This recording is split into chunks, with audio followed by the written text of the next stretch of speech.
ვფიქრობ პროექტის ფარგლებში შავი ზღვის პირეთში იქნება უნიკალური პროდუქტი. 400,000 კვადრატული მეტრი მიწის ნაკვეთი, გამორჩეული ფიჭვნარით, რომელიც ჯამში იყოფა 5 ფაზად.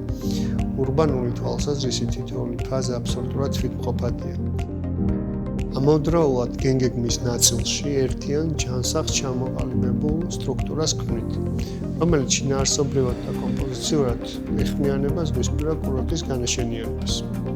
5-ვე ფაზის ფარგლებში სანაპიროს პირველ ზოლში გვხვდება ინდივიდუალური საცხოვრებელი ვილების და საზოგადოებრივი ფუნქციის მქონე პავილიონების ერთობლიობა.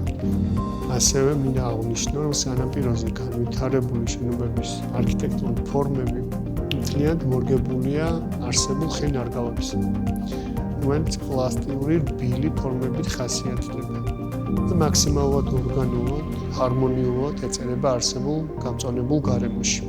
გენგეგმის ჭრილში მოცემულ კომპოზიციას ჰორიზონტალური მიმართულებით სანაპიროზე განვითარებული განსაკუთრებული არქიტექტურის მქონე აუზები აერთიანებს, რომელთა სიგრძე 80-დან 150 მეტრამდეა.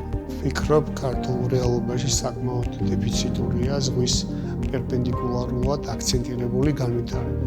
ჩვენ შემთხვევაში ესეთი ორი მთავარი საფეხმავლო ღერძი შევქმნით, რომელიც სრულდება სანაოსნო ინფრასტრუქტურითა და უპრეცედენტო შენობა-ნაგებობებით, რომელსაც შემდგომში უფრო დეტალურად გაგიზიარებთ.